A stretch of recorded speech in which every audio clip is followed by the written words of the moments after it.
Good afternoon and welcome to Conversationally's panel today with our lovely gentlemen of lymphedema. We are going to be talking about living, loving, and lymphing. So we're going to start off by having a little group discussion here and asking you fellas, what is the most challenging part about being a man with lymphedema in a community that is really dominated by women? Either one. Okay, either one. Okay. So for me, I'm going like all the way back to my time of diagnosis, which was in the year 2000, and I was 11 years old. And at the time of diagnosis, we didn't have the internet as popular as it is today. I mean, you had your dial-up modem, and like Google was like, no one even really knew what Google was. So I couldn't just go and Google images of lymphedema. I got the trifold in the clinic, and then we didn't have the support groups like we have here. Social media wasn't even a thing yet. So from really trying to connect with other lymphedema patients, let alone other male lymphedema patients, is something that I hadn't experienced until about 2 years ago.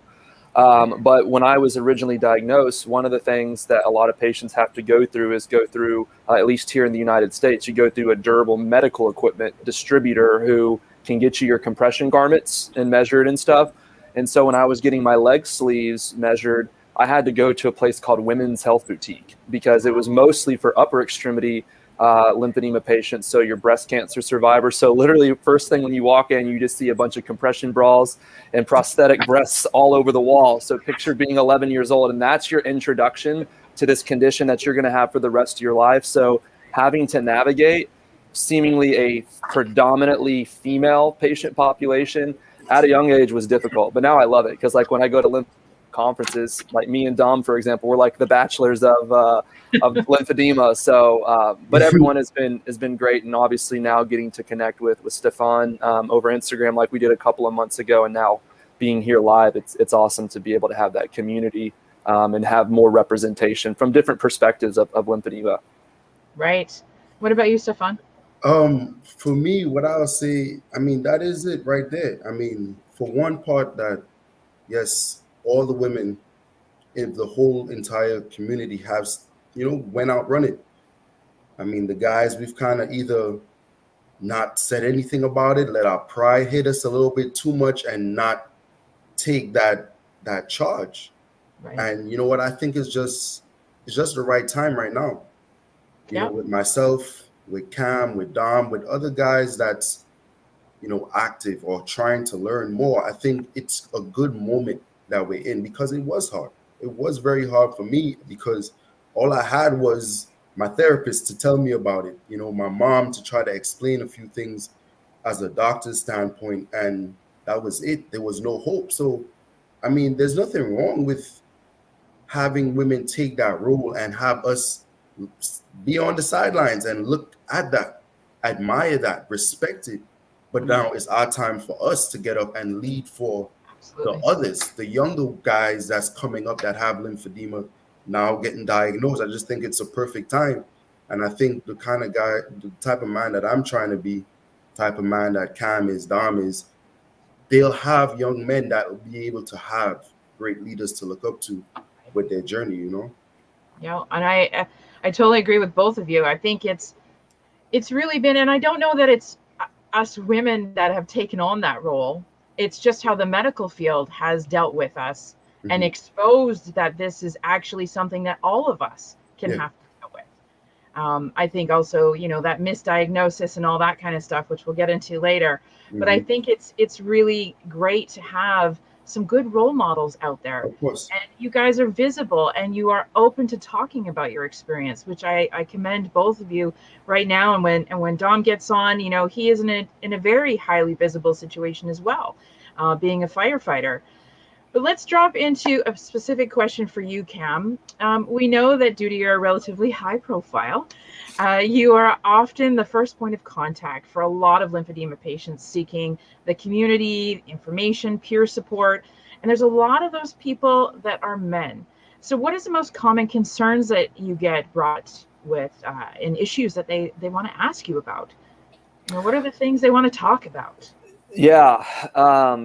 it kind of differs like topic to topic, but believe it or not, most of the male patients that I've had some introduction to or encounter with, we'll call it on the online social media space, advocacy space, has often been through the catalyst or conduit of their partner, whether it's their wife, their girlfriend, their mother, their aunt, one of their female lymphedema therapists. I haven't had a whole bunch of men that have lymphedema come directly to me. That's not to say that I haven't. I definitely have. And for those situations and circumstances when the men are coming to me directly, some of the common questions I get is in regards to what kind of compression garments work best for me, because some things that men patients may have to deal with that female patients don't have to. Let's say for lower extremity, because that's what Stefan, Dom, and myself have as lymphedema in our legs. Most men are typically hairier than women, right? We don't typically shave our legs. So garments that a therapist may prescribe for a female patient for leg swelling is going to fit very differently for a male patient. Our anatomy is different too. Our muscle tone is different. Our bone structure can be different.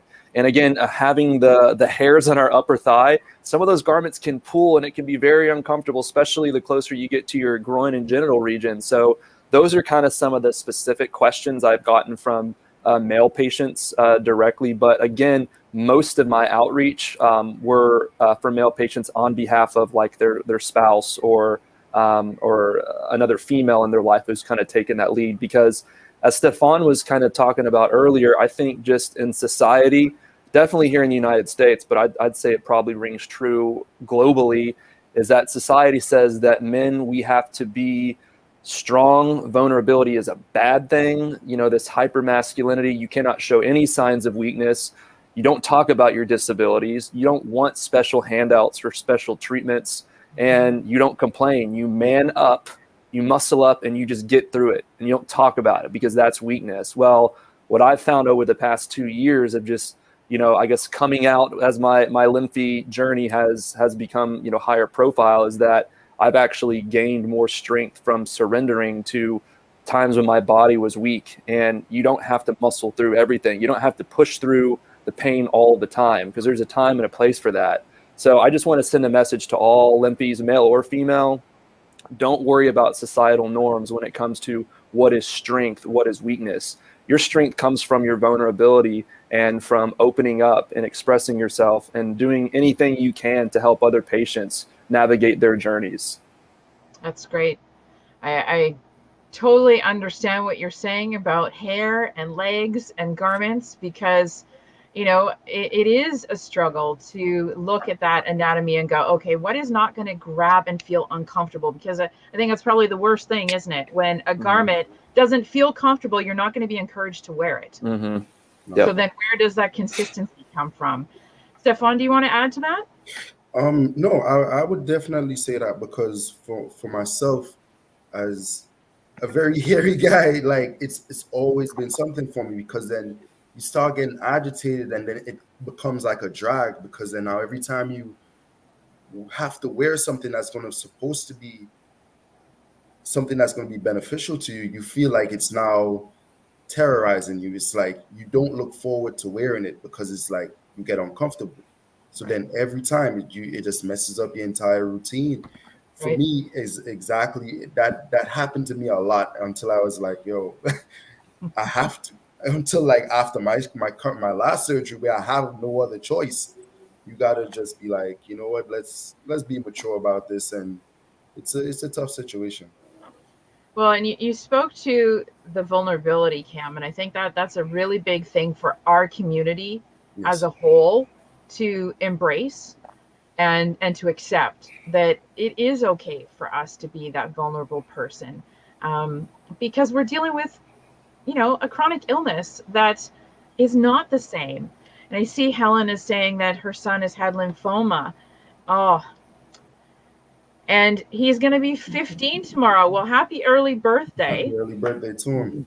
Yeah. And I think this is great, because now you've got a couple gentlemen that you can refer him to and say, hey, here is some great people to follow and to learn from. You know, I think sometimes, you know, as advocates, we don't always realize the full impact that we have by the work that we're doing, right? But we know we're reaching it because we can see by the comments that we get. Absolutely. And I would say, Helen, well, first off, congratulations on your son and his not only survivorship, but sounds like thriving too. And Of course. I never thought that I would be public about my lymphedema, but all of the work that I put in as an 11-year-old to now a 33-year-old, and leading by example by staying compliant with my garments, staying compliant with my pumping, with my physical fitness and other elements of my life that has enabled me to really stay in front of this lymphedema as best as possible. I now can tell my story that hopefully will influence other young, girls and boys that, you can still play sports for the most part if you don't have any other comorbidities that are limiting. I don't want lymphedema pediatric patients to live in this world of fear that, oh no, if they do something, it's going to trigger it to get worse. Well, my lymphedema has ebb and flowed, like pun intended, right? And that's part of it. You can't let your challenges limit you. You have to, not limit your challenges. Like, don't live in fear, right? Have a contingency plan in place. Have a care team that, let's say you do have a bout of infection. Know that you need to go to the hospital or take antibiotics or whatever the case may be. Know that you're going to have different garments for different days, different seasons. So I try to tell patients, don't be, in this constant state of paranoia that your lymphedema is going to prohibit you from living a very fulfilling and active life. It's the patients that let that fear control them. It really starts to kind of spiral out of control. And that's where they see the stages of lymphedema get worse over time, because they're afraid to do things like walk and go check the mail, or, go to the grocery, or whatever, the daily activity that's not only, better for you psychologically, but ultimately physically too. Mm-hmm. No, that's great, Cam.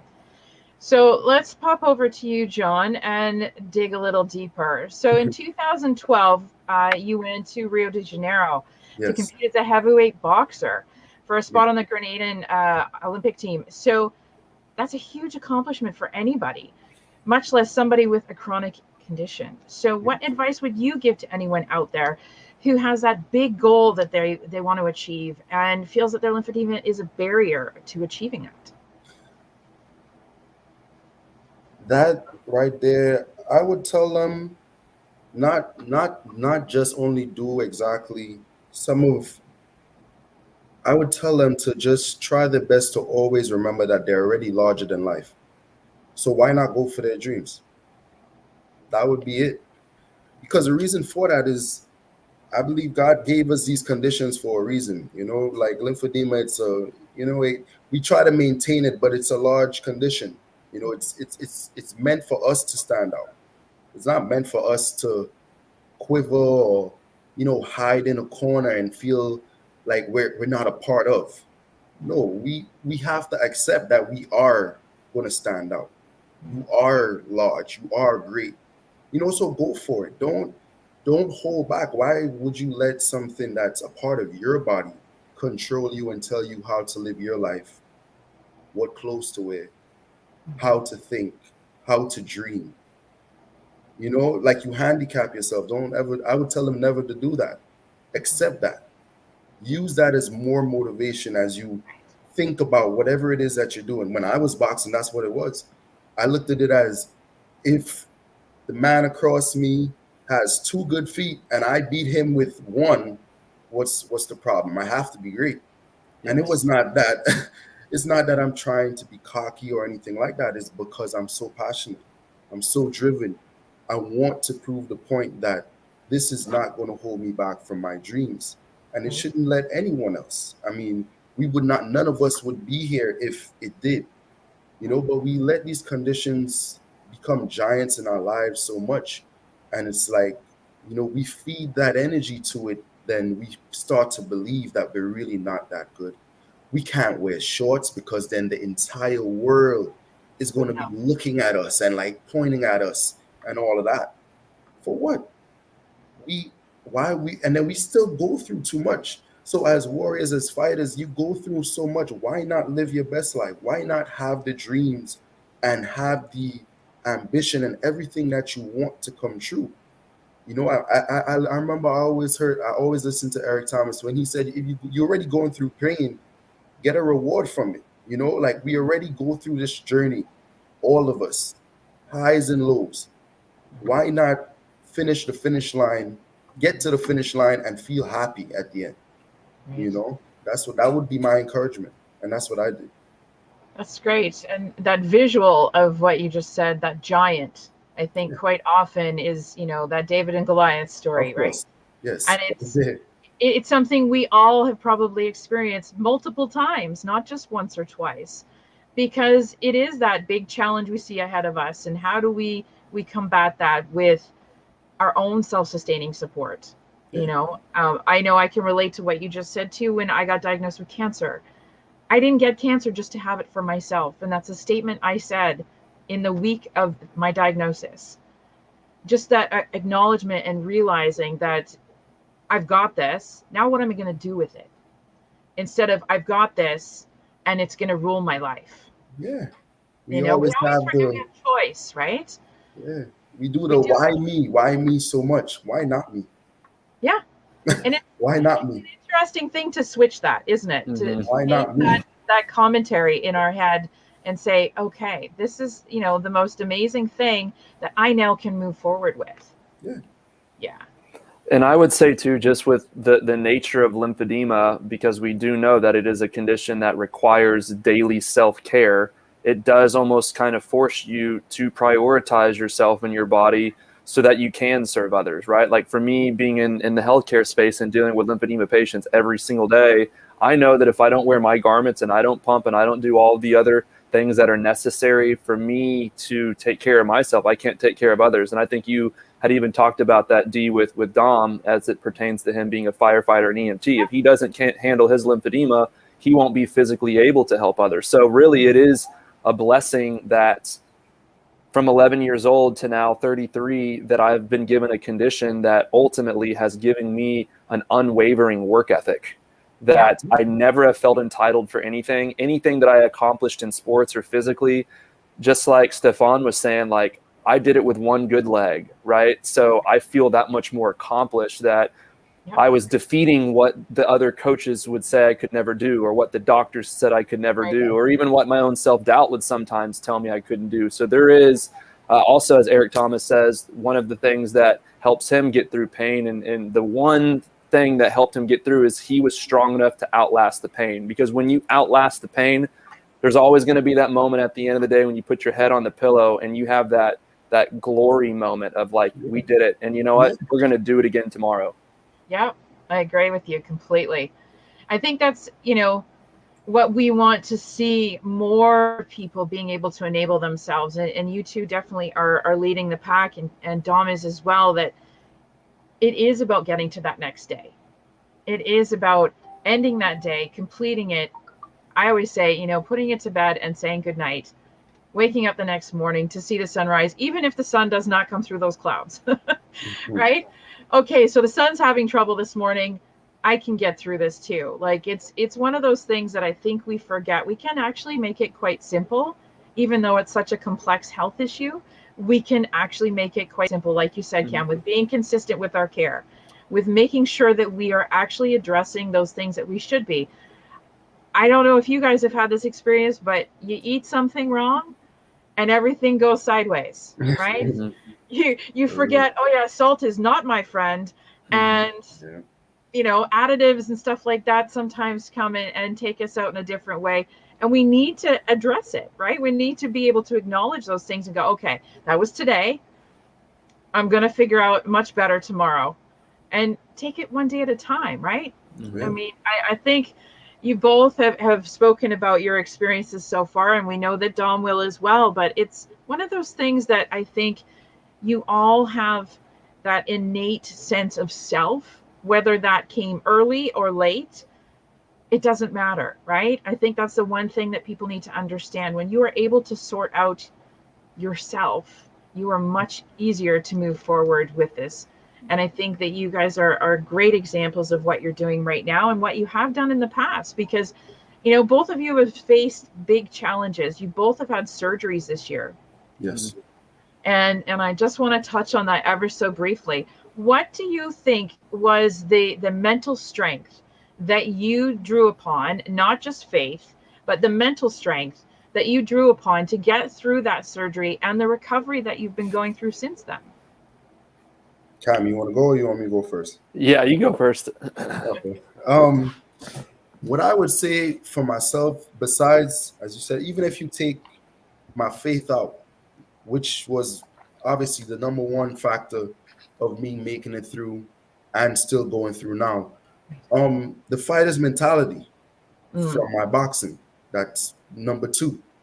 Knowing that if I show, not just, if I'm able to make it through this, just like I prepare for any other of my boxing matches or when I train my clients, I have to know that I'm doing this not only to better myself, but to help others.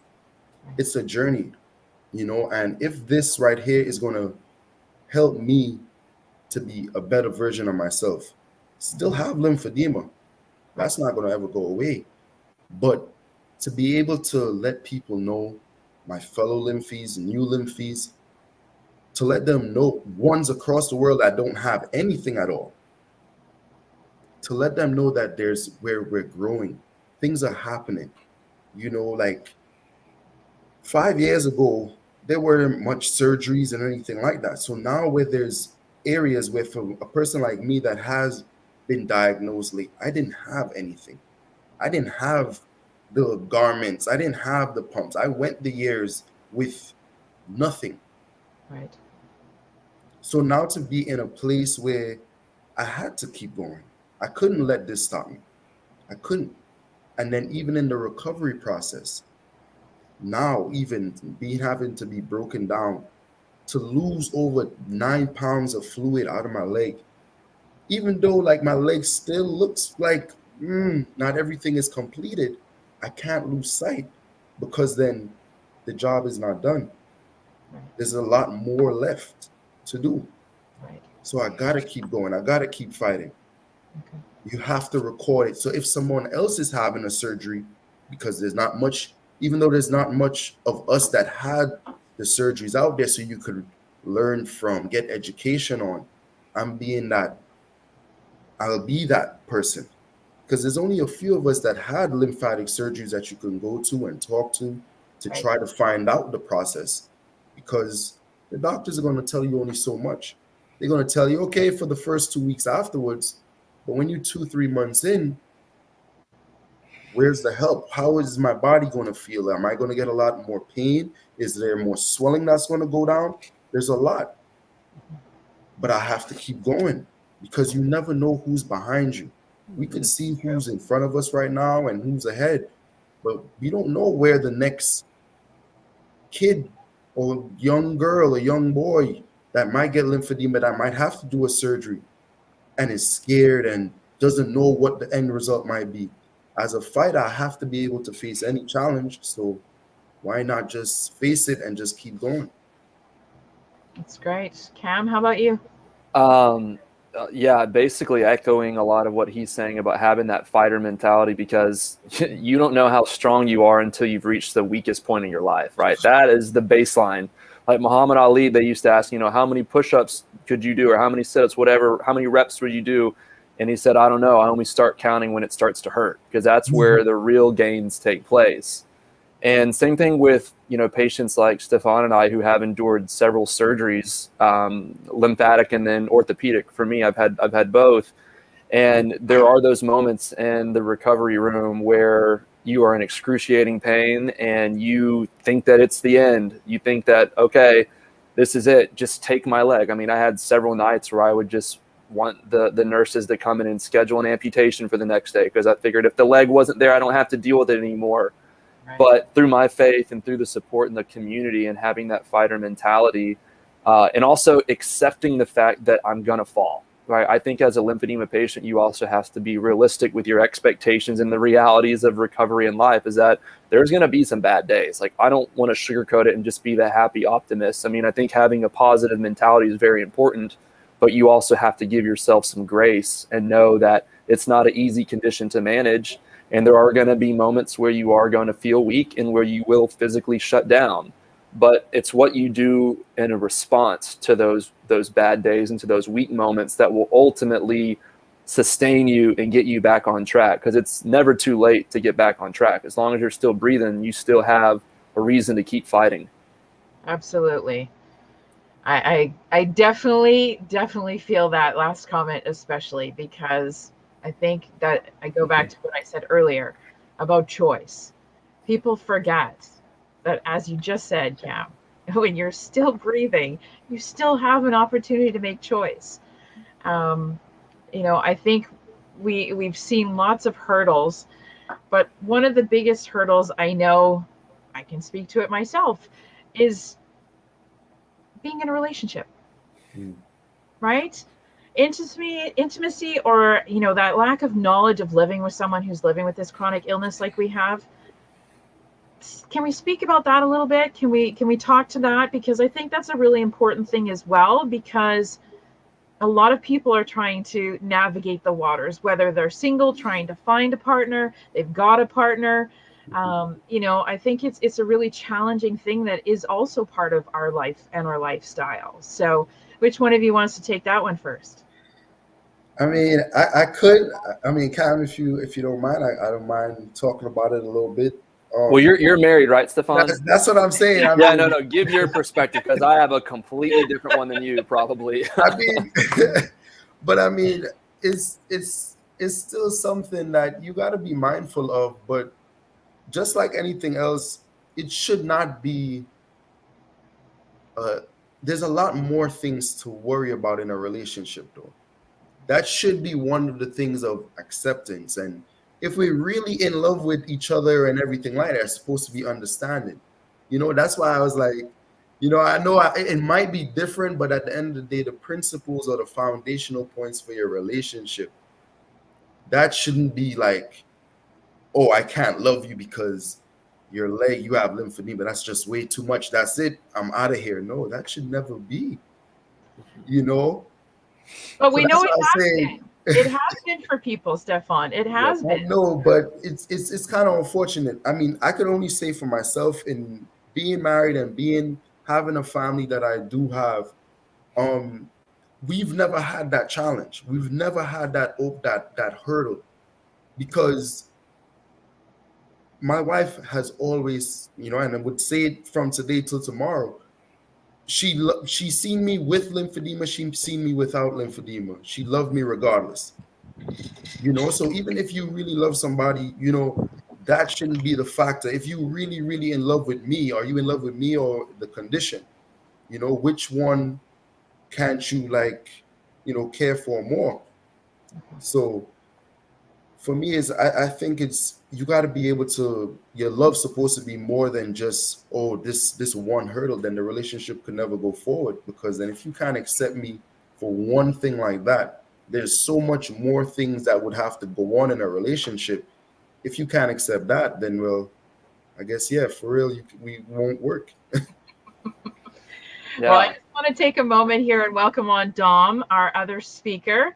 I know he's a busy firefighter, working, doing the job, saving people, saving lives. But we want to just highlight you on the question that we're working on right now, Dom, which is the biggest hurdle to cross when being in a relationship. Is it intimacy or lack of knowledge of living with a chronic illness like lymphedema? So, Cam, I don't know if you want to. Yeah, Dom, I'll give you some time to noodle on that while I give my spiel on that, because we have three kind of different perspectives just from what I heard from Stefan and what I know of Dom, and then obviously myself. So I agree to a lot of what Stefan was saying. When you're with the right person, it shouldn't be an issue. And that's awesome that you found the right person for you who loves you unconditionally and sees that. But for a single person like myself, or any other lymphies who are trying to navigate that water and get to a point where they do find that person who loves them unconditionally, it can be tough dating with lymphedema, because you then have to make the decision of, when is it appropriate to talk about it, right? Is it before your first moment of intimacy where it's unavoidable, or do you talk about it proactively when you're on the first date or second date, where you kind of want to get a gauge to see, A, how much your potential partner understands or knows about lymphedema, and then B, if they can actually handle complexities and complications that can arise from lymphedema, like having surgeries, like having to devote at least an hour a day to pumping or massage or wrapping and all of that. because I like to say that lymphedema doesn't define me, right? But it is a big part of my life, not only with me and my body personally, but what I do professionally as a pump rep and as a patient advocate. That's a 24/7 job, right? So I think it's also been a great filter for dating, because those individuals who can't handle the complexities of lymphedema, or, say I'm a lymphatic addict, if you will, then, hey, bye, next. I don't want you in my life, right? Because this is my life.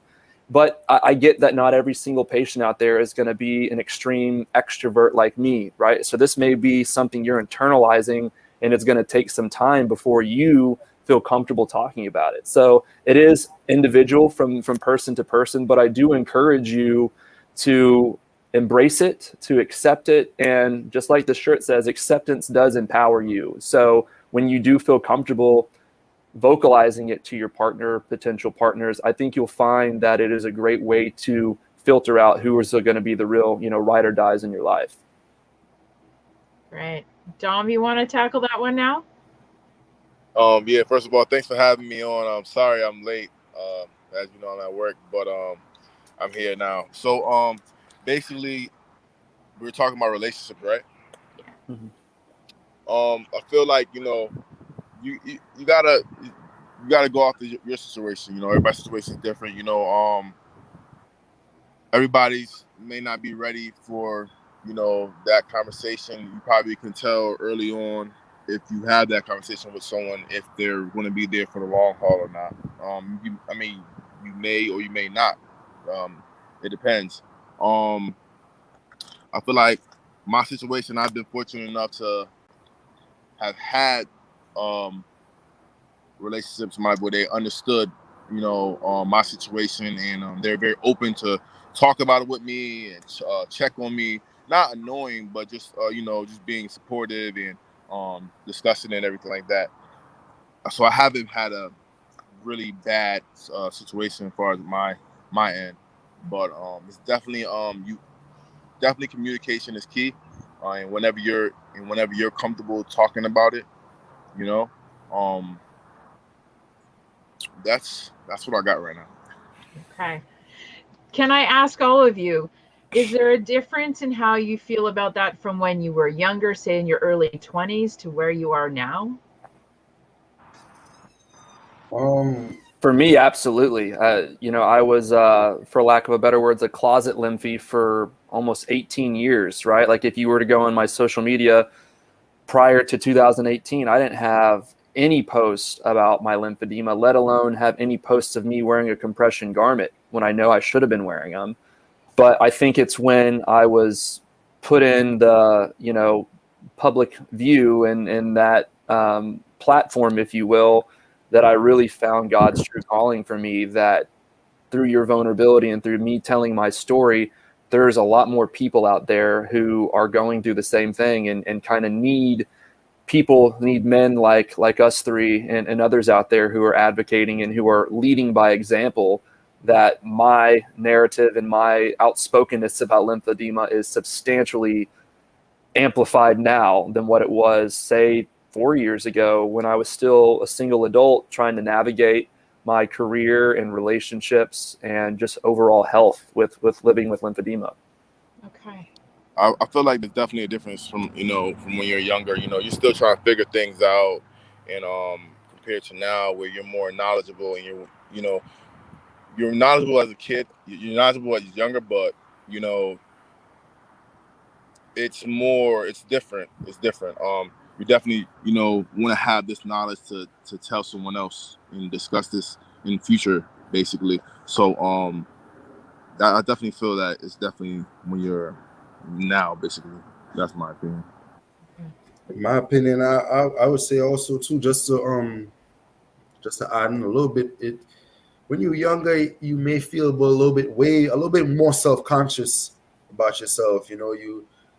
Your attention for certain things of your looks and stuff is like always on the forefront. So when you're in your teens and your early 20s, you might think you super cool or super fly. You want to always look nice and all of that. So it's not that you don't have that same mindset now as an older person in your 30s, but it's just not as important.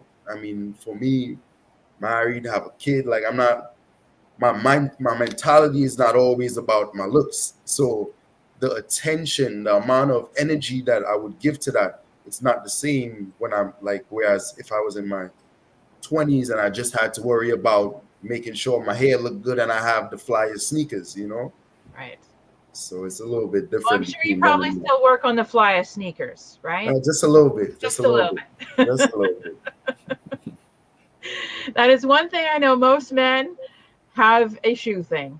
I think I have 4 brothers of my own, so I know this for fact. Just a little bit, just a little bit. So I know we're playing hit and miss with Dom here, so we'll see if he comes back on. But right now, let's address this. So you were you were diagnosed rather as a child. So now you've been on this journey for a long time. And as longtime Lymphy guys, what would you say is one piece of advice that you would give to men or boys who are starting their journey with this condition? It's hard to pinpoint it down to one thing because lymphedema, just by nature, is a complex condition that requires several different modalities to manage successfully. But I guess if I had to bundle it all together, this is something that rang true for me as a little kid, and then as a young man, and then now as a grown man now, I would say consistency is key. And that's consistency and compliance. I mean, me professionally, I deal with lymphedema patients every single day. And when I'm doing their consultations and their setups and then like getting them set up with their pumps, for example, I can tell almost pretty instantly. I call it my compliance radar. I can kind of get a sense of which patients are actually going to be consistent with their home management versus those who aren't. And so if you start at a very young age, you reprogram yourself to be consistent with your daily self-care, that is going to set you up for success down the road because your body's going to change. Your lymphedema may stabilize, it may get better, but it may get worse. And you have to have contingency plans for all those different scenarios. But studies and the science and just fluid dynamics show with consistency, you have a way better outcome and opportunity to manage the condition versus the condition, controlling you. Right. Oh, that's great. Stefan? For myself, I would say, I mean, having lymphedema from 13 but not getting diagnosed till like 5-6 years later was very difficult. But what I would say is one word is, as Cam said, it's difficult to describe it in one word, but I would say fight, survive it. Know that you gotta keep working, you gotta keep learning, because if you don't, it's going to control you. It's going to like ruin your life. It's going to really send you in a dark place that you really don't need to be. And I mean, we've all been there, but through surviving, through fighting, we were able to make it out and stay more on a better path with this lymphedema journey. Because as much as we know that you have the ups and downs, but if you stay more consistent, not like when the downtimes come, you stressing and like have a better mentality, change it. It doesn't mean that we have to always, go and feel so like depleted with this condition. We could outlast it, So I would encourage them to just keep going forward. Great. Dom, do you want to chime in? I'm not sure if you heard our question. Yeah, sure. Just you could repeat it to me. That'd be great. Yeah. So basically, we're discussing the fact that you all were diagnosed as children. You've been on this long journey. What is the one thing or one piece of advice that you would give those men and those young men that are coming up with lymphedema now, that you could pass on that knowledge to them? What would that be? Be patient. Things will, things may not seem like they're in the best space right at the moment, but you can always turn things around. Be patient, be consistent. I know both you guys talked on consistency, but it's very, very important. It's what it's what all of us live by with this condition.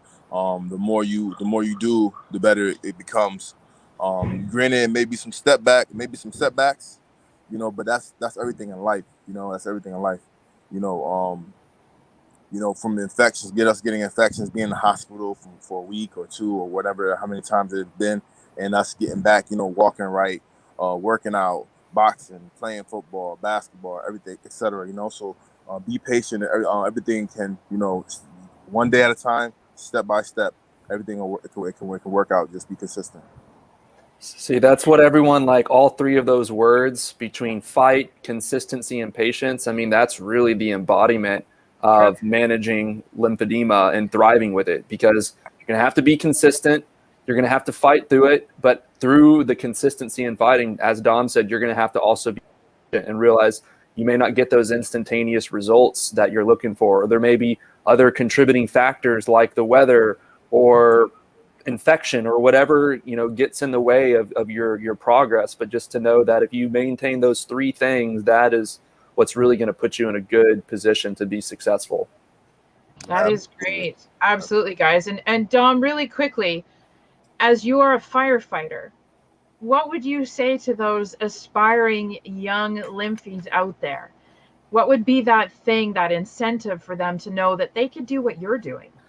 You could do anything you set your mind to. You can do anything you set your mind to. If you got a task, you feel like there's maybe obstacles in your way, but you can always overcome those obstacles. Like I have become, you know, it's just you have to just really hone in and look into your inner self and see what you want to do. You know, like, am I going to let this defeat me, or am I going to let this condition define me? Oh, you know, I don't want to work out today, or oh, I don't want to run today, and you know you have to. You have a job interview, or you don't want to study. You know you have a job interview coming up. I don't want to do this. I don't want to do that. Well, with that mentality, you're already setting yourself back. You're already setting yourself back already. Off the rip. So you know, don't let your condition define you. Don't. Like I said, it's gonna be days you're gonna want to not do things. Okay, but overall, you know, be that person that's gonna overcome things that, you know, want to challenge. Be that person that you want to challenge yourself in life. Because that's what I taught myself, and my mom and my parents taught me. Like, you know, I want to be that person that challenges. If you say I can't do something, I'm going to prove you wrong. If you say I can't box, I can't lift this amount of weight, or I can't run this long, I'm going to attempt to prove you wrong. I'm a challenging person. I like to compete and stuff like that as well, but everyone doesn't have to be like that. Everyone doesn't have that same mentality, but something towards that line will be great. It's a great starter, and who knows where you'll be in the long run. Excellent. Well, with that, we have come to the end of our questions and our time, and we've so appreciated having you three on. We're glad that you were able to finally join us, Dom. We thank you. Good, your smiling face with the other two. And gentlemen, thank you so much. This will be on our YouTube channel. It would be on our Facebook page, and we will do our best to share it as quickly as possible. But thank you so much, gentlemen. Wish you all the best, and take care. You have a good guys. Appreciate you having me. Later. Thank you. Later, guys.